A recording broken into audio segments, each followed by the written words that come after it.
Okay.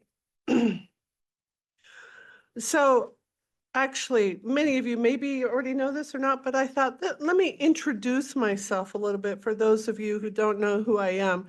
So I will say something that's almost embarrassing to say in this day and age with people of the younger generation is I worked for a company, a single company, Hewlett Packard, for 35 years. Can any of you guys imagine that? And then took retirement, so to say, and took over the helm of Lunar-G back in 2015. And I've always had a strong desire to have a lasting impact in the industry or something, and the success of the Vulkan API has been a very rewarding experience over the last 10 years in building these developers' tools. So that's how I ended up at Lunar-G, but 35 years at one company. Pretty inconceivable these days. So, and also, who is Lunar-G? How many people know who Lunar-G is? How many people think Lunar-G is part of Kronos or owned by Kronos? Good. All right, maybe I don't need to go over this slide, but we are an independent software consultancy. We're GPU software specialists, and in that we have been doing all the Vulkan ecosystem developer tools, that many of them that end up in the Vulkan SDK. We are the deliverers of the Vulkan SDK. I listed some of the projects that we work on, but this isn't exhaustive, but it gives you a pretty good sense of everything that we do. And I will have to say that this is all from sponsorship that comes from Valve, first and foremost, very generous, and also from Google. We do have some other sponsors as well. Okay, so every year, this is last year's data, we do a survey to the ecosystem developers. And when we do the survey, we do look at the results, because the results help identify pain points or priorities, will influence priorities, the things that we will work on in the ecosystem. So I thought I would just show you some of the highlights from the last year's survey. By the way, the new survey's out, and there will be a QR code eventually for you to all take pictures of and take the new survey. But anyways, last year's we had 258 respondents, and there was a strong mix of experienced professional developers developing for commercial reasons. Now, why do I say this? There is sort of a attitude that if it's a bunch of hobbyists just learning about Vulkan, their feedback's not as valuable. Well, the honest truth is I filtered the feedback from those and the commercial developers. The feedback is the same. But we have commercial developers taking the survey and giving us feedback on the ecosystem tools. These are some of the themes that we saw in the survey. People really rely upon the validation layer. More people trust that it doesn't have defects. And I think it is the most used debugging tool by application developers out there. A year ago, people really appreciated the synchronization validation that we provide. Artem works on this full-time, trying to keep it moving forward and fixing your issues. And people wanted validation for the timeline semaphore extension, the synchronization validation for that. There were quite a few complaints about how debug printf is used a lot, but it's not being maintained at the same level as the GPU-assisted validation. Error messages are very verbose, hard to read, hard to understand. Specific complaints about not enough validation of the ray tracing extension, and also specific complaints about, hey, stop shipping new extensions and no validation layer support for months later. Also, GPU crashes and timeouts, they're really hard to debug. We need a tool, a cross-platform tool. Those are some of the themes we saw last year. It's not exhaustive. From the shader compiler perspective, in that tool chain, it's actually interesting. GLSL to SPIR-V is still the larger population of survey takers, what they're using to get SPIR-V. I know everybody thinks it should be HLSL, but it is GLSL is the largest percentage. That to say, we know AAA game companies need good shader compiler options for HLSL. But, and they also are asking for better options for a shader compiler with improved HLS support or some next generation language features. So again, I'm bringing these things up. These were last year's themes. Through this presentation, you'll see how some of these have been addressed or on the path of being addressed. So we're paying attention as best as possible. So if you want to see all the details, the other thing I do is when you take a survey, I give you the survey results a month after I close the survey. And then at the end of the year, I take that same report, and throughout the report, I update it with, we did this, we didn't do this, et cetera, the end of year report. And I do this to emphasize, we are listening to what you say in the survey. Your data does not go into a black hole.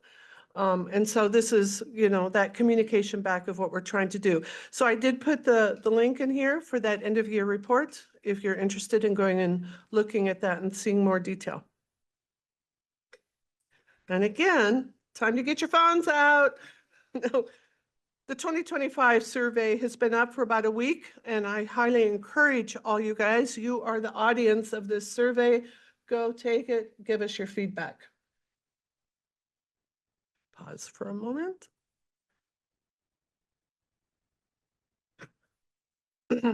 Okay, so going on to the Vulkan SDK, who in here does not know what the Vulkan SDK is? Don't be shy.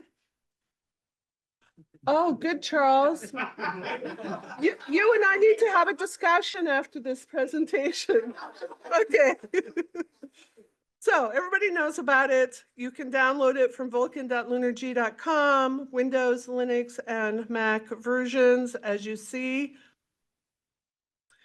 And this matrix shows you many of the tools that are in the Vulkan SDK, all coming from open source repositories that exist in the Vulkan ecosystem.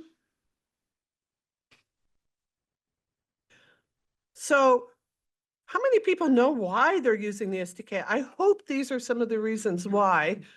We spend a lot of time getting everything to build and integrate to be the right versions, and then packaging it so you can put it on your system much more quickly, things installed in the correct place, built version of the Vulkan configurator ready to go.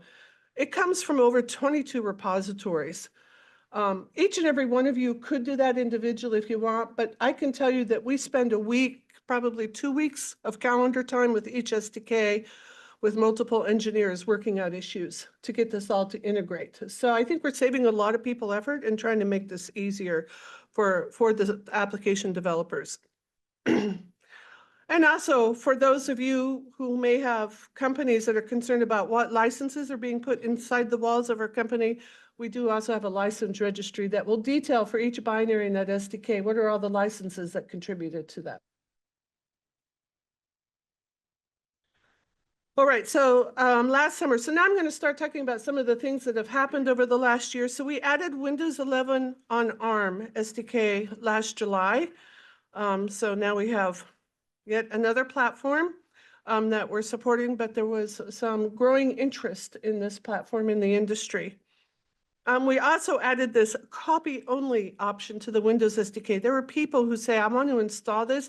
I just want the files on my system, but I don't want the registry updated. I don't want to have to do things that I have to have administration level privileges. And so we did a copy-only option for that. And in July, we also removed support for Ubuntu 20, and we added 2404. So we always support the last 2 LTS releases. So we upgraded once Ubuntu 24 came out. And we also added iOS for the macOS SDK as a target for your Vulkan application development as well. So quite a few things happened last year in the validation layer. That is one of the repositories that has probably the fastest rate of change, I would say. But at any rate, Artem added validation for timeline semaphore, because that was in high demand from last year's survey. That actually came out, I think, last summer. We also did a lot of re-architecting, refactoring, cleanup of the GPU-assisted validation portion of the code base. And as part of that effort, Spencer and Arno, who are both here, enabled debug printf can now be used simultaneously with GPU-assisted validation. all the core validation, so we always get feedback, more validation, more validation. So all core for 1.0, 1.1, and 1.2 has been completed. And all CPU-based ray tracing validation has been completed. Thank you, Arno. He's in the back room if anybody wants to thank him.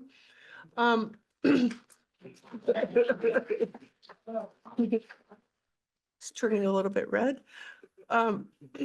That means that there's some pieces of the ray tracing that can't be validated until on the GPU. That is still to come. My suspicion is that won't start until you guys continue the constant cleanup and refactoring of the GPU-assisted validation code base. Continues to be a focus in the validation layers. All right, so other feedback is stop releasing extensions without validation layer support, or sometimes it takes months. I will say a new policy in the last year was implemented in the working group. Hope I can say this, Ralph. I'm going to say it anyhow. Extensions will not be released without validation layer support ready to go. And so one of the roles that I play in the working group is I help police that. The result is that when an extension is released, it still could take a week, maybe two, before you'll see the validation in the public. It's been developed in the private. They have to turn around and do the pull request to the public GitHub, but it will get in pretty quickly. And so we'll have much better and more timely support for validation layers of new extensions. SDK download rates, I always put this one in. It's pretty healthy, but this does not mean we have 36,000 separate users of the Windows SDK downloading every week. This is just number of downloads. Logins are not required for these downloads. And that was dictated very clearly by Valve, the largest sponsor of all this work, that there had to be no barriers to prevent people from feeling comfortable in downloading this SDK, no logins allowed. So this is just a relative number to give us a sense of what's going on with the SDK. It's way too early to tell what the trends are with Windows 11 on ARM, as you can see. Okay, some of the features that were added through the year. So this was actually a year ago, January, the extension VKKHR layer settings, it was included in the SDK along with a C++ library that enables programmatically configuring the layers from a Vulkan application. And all the layers that we put in the SDK, the validation layer, any of the layers from the extension layer repository, the profiles layer, and any of LunarG's utility layers, we all converted to using this API. And so now we are guaranteed consistent configuration behavior across the layers, whether you're doing it with environment variables, you're doing it programmatically, or you're using the Vulkan configurator. Before this, it was a little bit hodgepodge and quite confusing for folks. Okay, we added the crash diagnostic layer. So again, feedback was, lost devices, hung devices, really hard to debug. We need a cross-platform layer tool to help debug this. This is done by some instrumentation and command buffers for completion checkpoints, a dump file. Later this afternoon, after Spencer, it's Spencer, then it's Ghavam. He's going to get up and talk a little bit more about the crash diagnostic layer and how to use it and how does it work. Okay, so last October, we added the Slang compiler to the Vulkan SDK. And this was in support of the Cronus Group Slang initiative that's basically going to oversee and advance the open source Slang shading language and compiler. And so it seemed appropriate to get it in the SDK as timely as possible. So this language and compiler has been supported by NVIDIA since 2017. So this initiative is building on about 15 years of research, development, and deployment experience that NVIDIA has had. And as such, Slang has been quite widely adopted in production projects across the industry. And I believe tomorrow afternoon, Shannon is on the agenda to talk more about Slang. There she is. I was looking for her. Thank you. Okay, so Compiler Explorer, widely used tool, allows developers to write code in various programming languages and see the resulting assembly code in real time. Spencer of Linergy, he took some time out and added support to Compiler Explorer for GLSL and SpearVopt and SpearVval and SpearVreflect, and most recently added slang support to it. So I just wanted to shout out about the usefulness of this tool.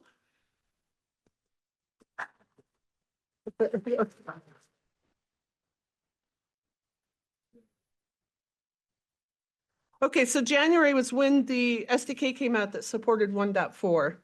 Already seems like a long time ago, but I realized it was just a month ago. Some of the features, of course, 1.4 is fully supported in that. We did a few other changes as well. It used to be the Windows SDK would not install a Vulkan runtime. We left that up to only be installed by the IHV driver packages, but we decided it was time for the Windows SDK to force that install to a newer loader across Windows platforms. And one of the main reasons for this is frequently, like in Vulkan Configurator 3, which I will talk about, loader changes or bug fixes are needed to guarantee that that tool will operate correctly. So this is a way that we can get the loader up to snuff to what it needs to be, and not have old loaders on the system. Well, another thing that we did in this SDK is over the last 6 months or so, we had been working on defining an ABI for the GeoSlang validator. It didn't have one, which resulted in if a symbol went away, you know, people would complain or whatnot, and you didn't have much flexibility in how you could really maintain that project. So we actually defined the ABI, and then this also resulted in our ability to deliver the GeoSlang validator as a dynamically loadable library. And we removed all 32-bit versions of layers to see who would complain. So far, nobody. 32-bit runtime is there, but it's just really hard for me in 2025 to conceive that people need to develop 32-bit applications.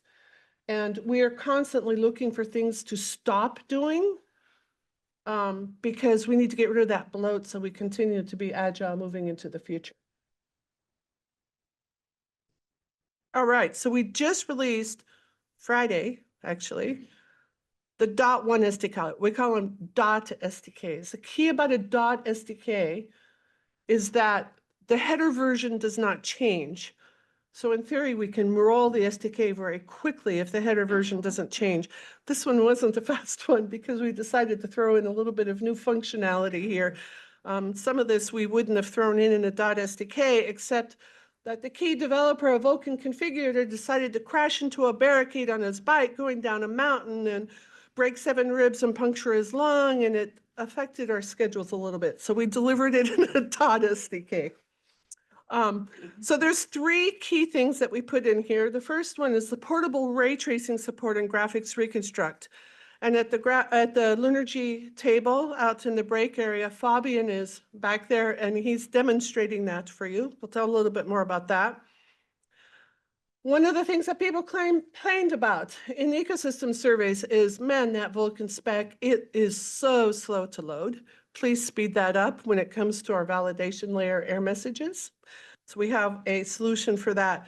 And then Vulkan Configurator 3 was also added in the .SDK, which will be replacing Vulkan Configurator 2. We'll talk more about them. Let's first talk about portable ray tracing.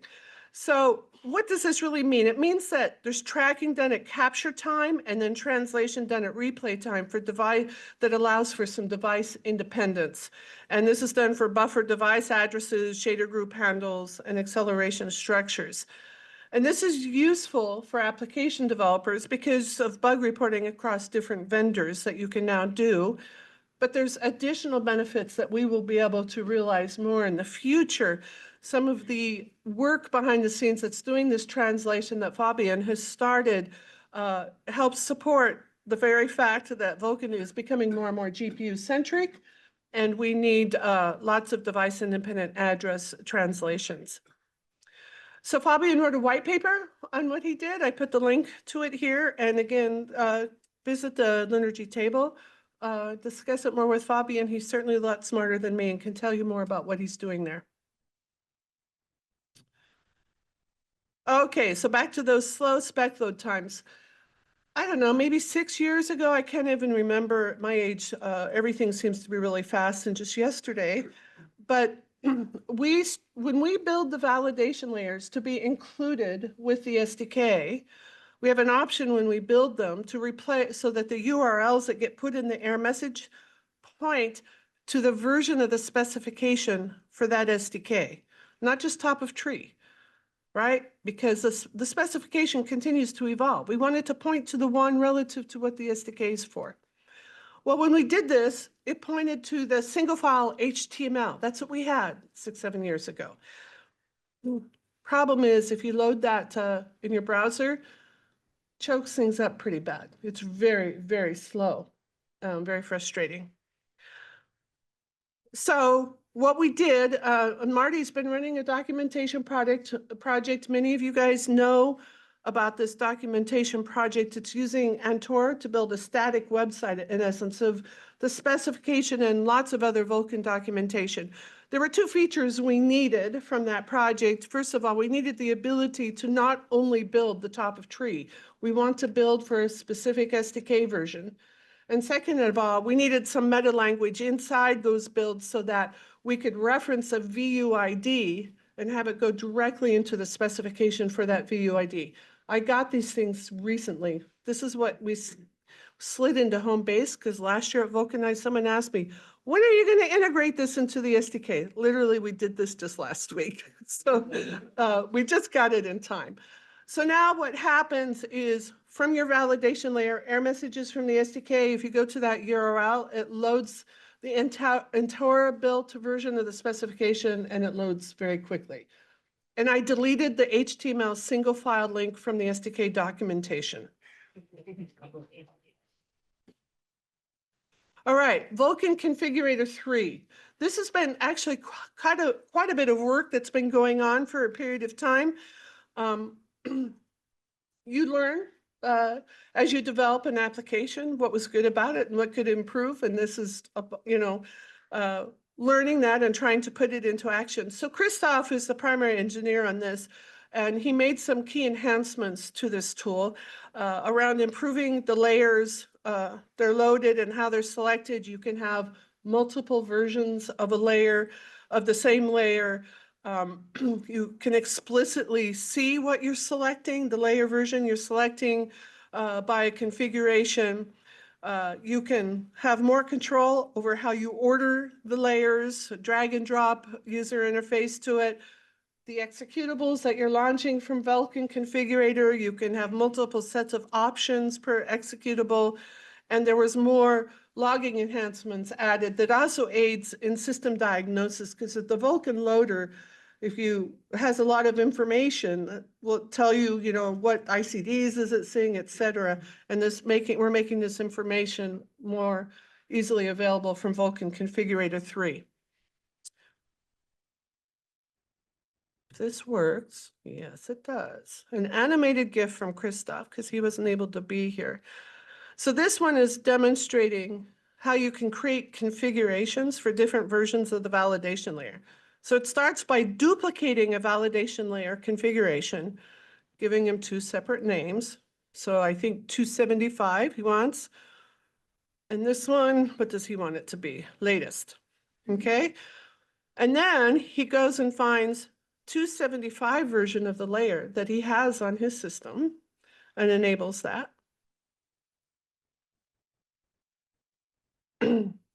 And then for that 270 version of that configuration, make sure that that layer is associated with it. So this will enable you, for example, gosh, my application didn't have that validation layer error message before, did it? Oh, maybe it did, I don't know. Let me toggle easily between these 2 validation layer versions to see what I'm getting in A versus B. So that gives an example of the type of change we've made to Vulkan Configurator. If you want to learn more about Vulkan Configurator, should I say it, Arno? He can run it for you at the Linergy table and talk about it. And she says, I have 5 more minutes, and I think I'm at the end. I have 1 more slide. And this is one of the most important slides. You guys should be very thankful for how this work is coming to you. It's from companies funding us. And I need to start out by saying Valve was the initial sponsor and the biggest benefactor of this ecosystem, and that they remain to be a very steady support of LunarG today. And they don't only fund that they personally want to use, they fund stuff that they know will be of interest to anybody and all in the ecosystem. So they're funding stuff they don't use, but they know other people use it. And they know it's beneficial to the Vulkan API to have these ecosystem tools. Of course, and I have to talk about Google because they do a lot of significant contributions to the Vulkan ecosystem as well, such as their Angle, OpenGLS to Vulkan, and much of the shader compiler toolchain. And they also provide some funding to LunarG, primarily Android focused, but we're helping with the Android ecosystem with some of our tool development there. And the rest of the companies here, all to various amounts, provide funding to us as well to help develop tools that all of you guys are using in the ecosystem. And that's it. Here's your actions. You can download the presentation, come to the table and get swag. I don't want to take it back to Colorado. There's a QR code for the survey. Please be sure to take the survey. Your feedback does matter to us. That's it.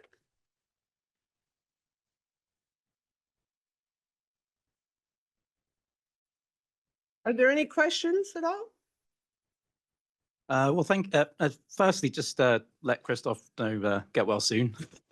I should have him on the He's doing just fine now. Cool. The question was, what was the reason for being able to insert multiple validation layers?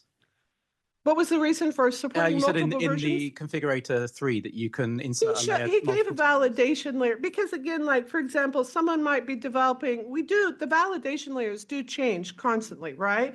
And someone on the previous version of the SDK may not have been getting a validation error, or maybe getting a validation error that now is going away, and they want to verify that easily. Okay, sorry, yeah, I think I misunderstood. I thought you was inserting the same layer twice in a row kind of thing with different settings or something. Okay, thanks.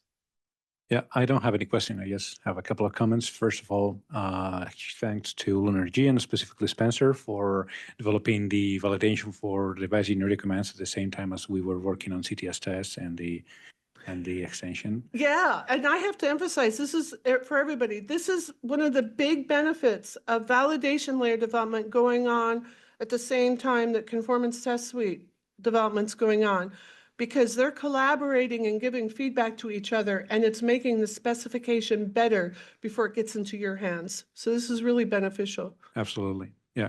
And second thing, also thanks to, I don't remember who is working on synchronization validation, but it has helped me a lot to fix a lot of problems. So thanks for that. Yeah, he's the one that's holding the fort right now because the rest of the validation layer engineers are here playing. So I'll give him a thanks. Yes. Okay, I guess there's no other questions. Thanks to Karen again.